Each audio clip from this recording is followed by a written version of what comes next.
குரு வாழ்க, குருவே துணை. வாழ்க்கை மலர்கள் நாள் ஒரு நற்சிந்தனை. ஏப்ரல் 13.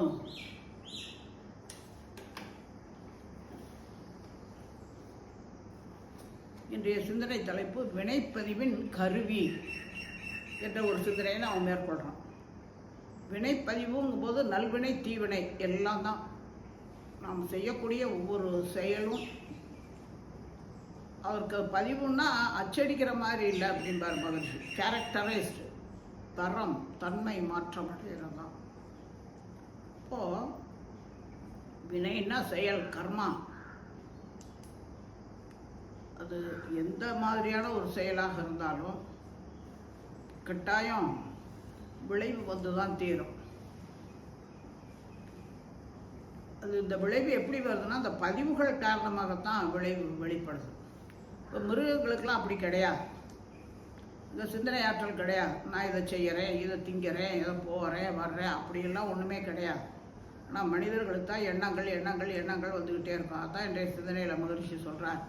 சில பேர் நினைப்பாங்க எண்ணத்தை இப்படி எப்போ பார்த்தாலும் எண்ணமாக வந்துக்கிட்டே இருக்கே, நிறுத்திப்படணும்னு நினைப்பாங்க. அது பிரயோஜனம் இல்லை. மரணம் சம்பவிக்கும் போது ஆட்டோமேட்டிக்காக எண்ணம் நின்று போயிடும். இந்த எண்ணம் வருதுன்னாவே நம்ம உயிரோடு இருக்கோங்கிறதுக்கு ருஜுவே அதுதான் என்று சொல்கிறாங்க. அப்போ நம்ம உயிரோடு இருக்கிற காலத்தில் எந்த நோக்கத்துக்காக இங்கே வந்திருக்கோம்? இயற்கையை கண்டு கழித்து ரசிக்கணும். அந்த ஒரு இனிமையான ஒரு வாழ்க்கையை அனுபவிக்கணும். அதுக்கு தான் இறைநிலையுடைய ஒரு பகுதியாக நாம் இங்கே வந்திருக்கோங்கிறத மறந்துடுறா மனுஷன். அது பல பிறவிகளில் வந்த பழக்க பதிவுகள் செயலூக்கமாகி திரும்ப திரும்ப திரும்ப அந்த ஆன்மா கலங்கப்பட்டு போயிருக்கு. அதனால தான் எண்ணங்களை நிறுத்திடணும்னு நினைக்கிறேன்.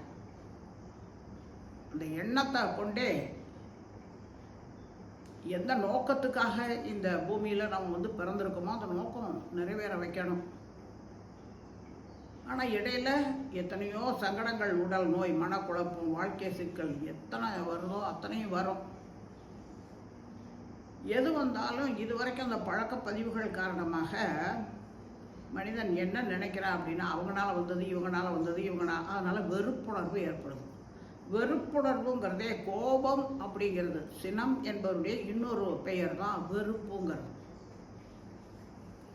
அந்த வெறுப்பு உணர்வும் எந்த அளவுக்கு நம்ம கோபப்படும் போது நம்முடைய ஜீவகாந்த சக்தி, நம்முடைய உயிர் சக்தி விரயமாகுதோ அந்த அளவுக்கு அதுக்கு மேலே அதிகமாகவே அந்த வெறுப்புணர்வுனால நமக்கு சக்தி செலவாகுங்கிறார் குருமகான். இப்போ நம்ம பிறவியினுடைய நோக்கம் நிறைவேறாது, வாழ்வின் நோக்கமும் நிறைவேறாது. இப்போ நமக்கு ஒருத்தர் துன்பம் கொடுக்குறாரு, அதான் சொல்கிறார் பாருங்க. எத்தனையோ பேர் கேட்குறாங்க, ஏங்க எனக்கு துன்பம் கொடுத்தவங்களுக்கு போய் நான் அவங்கள வாழ்த்தணுமா? இது எல்லார் வாழ்க்கையிலையுமே நான் உள்பட நீங்கள் உள்பட எல்லாருக்குமே ஆரம்ப பயிற்சியாளர்களுக்கு அந்த மாதிரி தான் வரும். எனக்கு துன்பம் கொடுத்தாங்க, அவங்கள போய் நான் ஏன் வாழ்த்தணும், அவங்கள ஏன் நான் உயர்த்தணும்? இப்படி தாங்க அந்த வாழ்த்துவது எதற்காகங்கிறது தெரியாததுனாலேயே சில இடங்களில் சில தவறுகள் நடந்து போயிடும். நல்வினைகளை கூட்டிக் கொள்வதற்கான வாய்ப்புகளை இறைநிலை ஏற்படுத்தினாலும் கூட தவற விட்டுறாங்க. சந்தர்ப்பங்களை பயன்படுத்திக்காதவங்கள அறிவு குறைபாடு உள்ளவர்கள்னு நம்ம ஒரு மகான் சொல்வார். ஓசூரில் டாக்டர் கோவிந்தராஜன் சொல்லி நல்ல அன்பர், ஆரம்ப காலத்தில் மகிழ்ச்சியிட்டே அவர் கல்லூரியில் படிக்கும்போதே பயிற்சியெல்லாம் எடுத்தவர். ஒரு நல்ல பெரிய வீடு தான். அவங்க அப்போ மணமகிழ் மன்றத்தில் தான் ஏரிக்கரை சாலையில் நம்ம மன்றத்தை நடத்திட்டு இருந்த காலகட்டம். நான் அங்கே போயிருக்கும்போதே இவங்க வீட்டுக்குள்ளேருந்து இங்கேயும் ரொம்ப தொலைவு. அப்போ அங்கே இருக்கிறவங்களாம் எப்படி இங்கே வருவாங்க? அங்கங்கே ஒவ்வொரு தௌமியங்கள் அமைஞ்சாத்தானா நல்லாயிருக்கும் அப்படிங்கிற ஒரு எண்ணத்தை ஒருத்தருக்கு ஒருத்தர் பகிர்ந்து கொண்டு, இப்போ நான் சொன்னேன், ஏப்பா உங்கள் வீட்டில் இவ்வளோ இடம் இருக்குது, நீங்கள் 2-3 பேர் தானே இருக்கிறீங்க, இவ்வளோ இடம் இருக்குது, அதில் ஒரு பகுதியை ஒதுக்கி விட்டு ஒரு தவமையத்தை ஆரம்பிக்கலாம் இல்லையா அப்படின்னு நானும் சொல்லவும் அவங்களும் ஆமாம்மா நல்லது தான். ஏன்னா ஒரு வீடே ஒரு அறிவு திருக்கோயில் ஆகுது அப்படின்னா அவங்க கர்மவினை பதிவுகள்லாம் தூய்மை செய்து கொள்றதுக்கு எவ்வளவு இயற்கை வழி கொடுக்குது பாருங்க. ஆனால் வினைப்பதிவு விடுமா?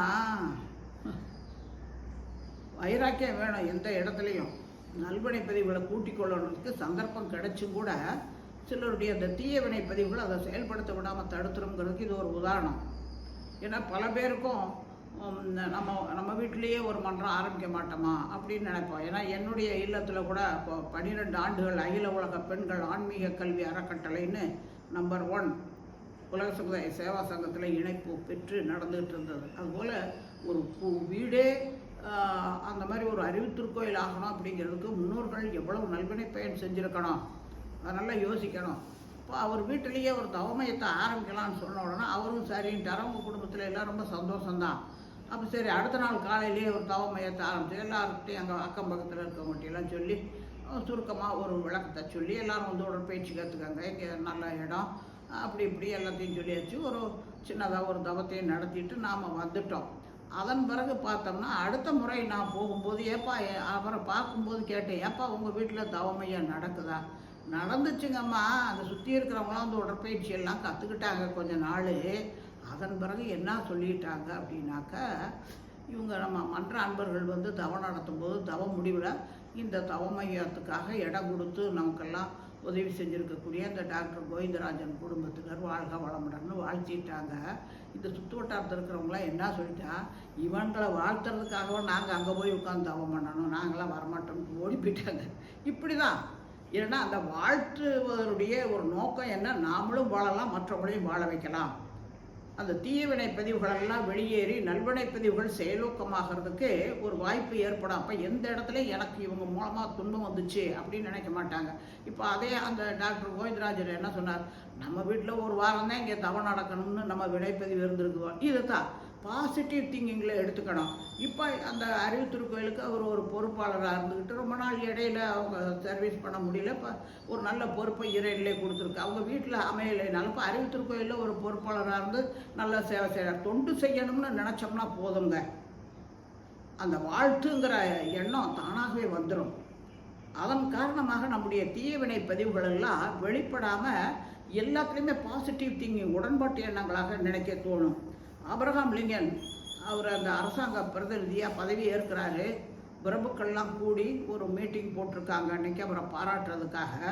அத்தனை பேரும் இருக்கிற இடத்துல ஒரு பொறாமையாக சில பேருக்கு ஒருத்தருடைய உயர்வை கண்டால் பொறுக்க முடியாமல் பொறாமை, அதுதான் வெறுப்புணர்வாகவும் வரும். அந்த பொறாமைங்கிறது கோபத்தினுடைய இன்னொரு வெளிப்பாடு தான், ஒரு வார்த்தை தான். அப்போ என்ன ஆசை சீரமைக்கலையும் போது ஆசை தடைப்படுத்தும் நபர் மீது பொருள் மீது ஏற்படும் பொருத்தமில்லாத உணர்ச்சி வயப்பட்ட நிலைதான கோபம்ன்றோம். அந்த இவர் வந்து தான் வந்து அந்த பதவியில் இருக்கணும்னு ஆசைப்பட்டார் அந்த பிரபு. ஆனால் அவரால் வர முடியல. ஜெயிச்சது ஆபிரகாம் லிங்கனை. அவர் பதவி ஏற்கிறதுக்கு உரையாற்ற போகிறாரு, எல்லாம் செய்கிறார். ஒவ்வொருத்தராக அவரை பாராட்டி வாழ்த்துறாங்க ஆபிரகாம் லிங்கனை. இந்த பிரபுவுக்கு ஒரு சந்தர்ப்பம் கிடைச்சது. இவர் மேடை ஏறினார். இந்த ஆபிரகாம் லிங்கன் இவர் இப்போ பிரதிநிதியாக பதவி ஏற்றுக்கிறாரு. பாராட்டுகிறோம், வாழ்த்துக்கிறோம். என்ன அப்படி இவங்க அப்பா வந்து ஒரு செருப்பு தைக்கிற தொழிலாளி, அவருக்கு போய் இந்த அளவுக்கு கிடைச்சிருக்குன்னா அது பெரிய சந்தோஷம்தான் அப்படிங்கிற மாதிரி அவர் வந்து செருப்பு தைக்கிற ஒரு குடும்பத்தை சேர்ந்தவருங்கிறத இழிவாக மற்றவங்க மனசில் ஒரு எண்ணத்தை ஏற்படுத்தணுங்கிறதுக்காக அவர் அந்த மாதிரி பேசிட்டார். ஆனால் அந்த ஏற்புரைன்னு சொல்லி கடைசியில் ஆபிரகாம் லிங்கன் நன்றி பாராட்டும் போது சொல்கிறாரு, பாருங்கள் எல்லாரும் என்னை பாராட்டினீங்க, எனக்கு எல்லாரும் பாராட்டினதை விட நம்ம அந்த பிரபு ஐயா பேசுகிறதால் இது ரொம்ப மனசுக்கு மகிழ்ச்சி. ஏன்னா நான் நல்லா மக்களுக்கு சேவை செய்வேங்கிறதுக்கு ஒரு எடுத்துக்காட்டாக கரெக்டாக எங்கள் அப்பா வந்து செருப்பு தைக்கும் தொழிலாளிங்கிறத சுட்டி காட்டினார். அது மட்டும் இல்லை, எங்கள் அப்பா தைச்சி கொடுத்த செருப்பை இன்னும் அவங்க அப்பா போட்டுக்கிட்டு இருக்காருங்கிறத சொன்னார். அப்போ எவ்வளோ சின்சியராக நாங்கள் எங்கள் குடும்பத்தை சார்ந்தவர்கள் வேலை செய்வோங்கிறதுக்கு இது ஒரு எடுத்துக்காட்டு மாதிரினார். ஆக இந்த இடத்துல தான் மகிழ்ச்சி சொல்கிற மாதிரி எதையுமே குறையாக எடுத்துக்கொள்ளாமல் ஏதோ ஒரு வகையில் ஒரு துன்பம் வருதுன்னா அந்த துன்பத்துக்கு ஒருத்தர் கருவியாக தான் இருக்காங்க. நம்முடைய வினைப்பதிவு 1000 வினைப்பதிவு 2000 வினைப்பதிவு லட்சக்கணக்கில் இருக்கிறதுல ஒன்றொன்னா குறைச்சிக்கிட்டே வந்தால் தான் பிறவியின் நோக்கமும் வாழ்வின் நோக்கமும் நிறைவேறும். அதுக்கு அவங்க கருவியாக இருந்திருக்காங்க. பிறக்கும்போது யாருக்கும் எதிரிகள் கிடையாது. ஆனால் அந்த வாழ்க்கை மாற்றங்கள், அந்த சமுதாய வினைப்பதிவு இது எல்லாம் சேர்ந்து சந்தர்ப்ப சூழ்நிலைகளை ஏற்படுத்தி எப்பயோ ஏற்பட்ட பழிப்பதிவை நீக்கிக் கொள்வதற்கான ஒரு சந்தர்ப்பத்தை ஏற்படுத்தி அவர்களை கருவியாக்கி நமக்கு இந்த துன்பத்தை கொடுத்துருக்கு. இப்போ நம்ம என்ன செய்யணும்? அந்த துன்பத்தை எதிர்கொள்ளக்கூடிய திறனை தான் நம்ம வளர்த்து கொள்ள முடியுமே. நம்ம துன்பம் வரக்கூடாதுன்னு நினைக்கவே கூடாது. மேலும் மேலும் எந்த அளவுக்கு நம்ம துன்பப்படுறோமோ அந்த அளவுக்கு நம்முடைய வினைப்பதிவுகள் குறைஞ்சிக்கிட்டே வந்துடும். அதன் பிறகு பார்த்தோம்னா இதுவும் கடந்து போகும் அப்படிங்கிற ஒரு மனநிலை வந்துடும். அப்போ யாரையுமே குற்றம் சொல்ல மாட்டோம். அப்போ அவங்களுக்கு நன்றி பாராட்டுவோம். இன்னல் புரிவோர் எதிரிகளாக நினைப்போர் யாரேனும் இருப்பேன். வார்த்தையை கவனிங்க, யாரேனும் இருப்பேன். ஏன்னா மனவள கலைஞர்களுக்கு அந்த யாரேனும் இருக்கக்கூடாது. ஆனால் அதுக்கு மேலாக ஆரம்ப நிலை பயிற்சியாளர்களுக்கு இருக்கத்தான் இருக்கும். அவர்களும் மனம் திருந்தி நல்வாழ்வு பெற வேண்டும் என்ற கருணையோடு வாழ்த்துங்கள். யாரெல்லாம் ஆரம்ப காலத்தில் பயிற்சி எடுத்த போதே பாண்டிய மடத்தில் தவம் நடத்துவாங்க. இந்த இடம் வரும்போது சீக்கிரம் முடிச்சிடுவாங்க. எனக்கு ஒரு பெரிய லிஸ்ட்டு.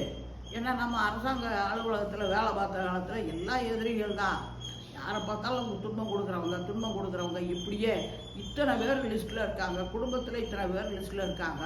இன்னும் முக்கால்வாசி பேர் இருக்காங்க. அதுக்குள்ளே இவங்க முடிச்சிட்டாங்க தவத்தை. இப்படி தான் இருந்தது. ஆனால் நம்ம கொஞ்சம் கொஞ்சமாக பயிற்சியில் தேர்ச்சி அடைய ஆரம்பித்து ஒரு 6-7 மாதம் 7-8 மாதத்துக்குள்ளார பார்த்தோம்னா அந்த பெரிய லிஸ்ட்டே இல்லாமல் போயிடுச்சு. ஏன்னா அந்தளவுக்கு நம்ம வாழ்த்த தொடங்கிட்டோம், விளங்கிட்டோம் வாழ்க்கையை. மகரிஷி என்ன சொல்கிறாரு? நீங்கள் யாருக்கும் எதிரி இல்லை. உங்கள் வினைகளை கழித்து கொள்ளணும். அப்போ தான் நீங்கள் இனிமையாக வாழ முடியும். உங்கள் நோக்கம் என்ன? மகிழ்ச்சியாக இருக்கணும், அமைதியாக இருக்கணுங்கிறீங்க. இப்போ வினைப்பதிவுகள் அவ்வளவும் உங்களுக்குள்ளார இருக்குமே. ஆனால் அது இயற்கையினுடைய நியதி பிரகாரம் யார் மூலமாவது அது வெளிப்பட்டால் தான் நீங்கள் அமைதியாக இருக்க முடியும், மகிழ்ச்சியாக இருக்க முடியும். அதுக்காக தான் இந்த ஒரு நிகழ்ச்சி நடந்திருக்கு. இதை பல முறை திருப்பி மகரிஷி சொன்னதை கேட்கத்தான் அவன் கூட நமக்கு விளக்கம் கிடைக்குது. ஓ ஆமாம், யாருக்கு தீதும் நன்றும் பிறர் தர வாரா. கணியன் பூங்கொன்றனார் சொன்னதை நம்ம திருப்ப நினச்சி பார்க்குறோம். அப்போ தவம் செய்யும் போதே தவத்தின் முடிவில் நம்ம எல்லாரையும் வாழ்த்துறோம். அது மட்டும் இல்லாமல் மௌன காலத்தில் நான் சொல்கிறது உண்டு, எல்லாருக்கும் பிறந்ததுலேருந்து இந்த நிமிஷம் வரைக்கும் யார் கூடையெல்லாம் நம்ம தொடர்பு கொள்ளணுமோ, நமக்கு நல்லதும் செஞ்சுருப்பாங்க, அல்லாததும் செஞ்சுருப்பாங்க. எப்படி இருந்தாலும் சரி, எத்தனை பேரை தொடர்பு கொண்டாலும் சரி, அத்தனை பேரையும் நினச்சி வாழ்க வளமுடன் வாழ்த்திக்கிட்டே இருப்பான். அந்த செயலுக்கான விளைவு என்னென்னா நம்ம மன மாசுகள்லேருந்து விடுபட முடியும் என்ற ஒரு கருத்தை நான் சொல்லுவேன் எப்போவுமே. அந்த வகையில் எந்த ஒரு வினைப்பதிவாக இருந்தாலும் அந்த பதிவு அதுக்கெல்லாம் ஒரு கருவிகளாக இருக்கிறவங்க தான் நம்மோட இருக்கக்கூடியவங்களாம். அந்த விளக்கத்தை தெரிஞ்சுக்கிட்டோம்னா யாரையும் வெறுக்கணுங்கிறதோ கோபப்படணுங்கிறதோ மன்னிக்கிறதுங்கிற வார்த்தை கூட அந்த இடத்துல வரவே கூடாது. அது ஒரு நிகழ்வு, இது முடிஞ்சு போச்சு, அவ்வளோதான். நம்ம வினைப்பதிவோடு தீர்ந்து போயிடுச்சு. அது அப்படியே as it is accept it, take it easy.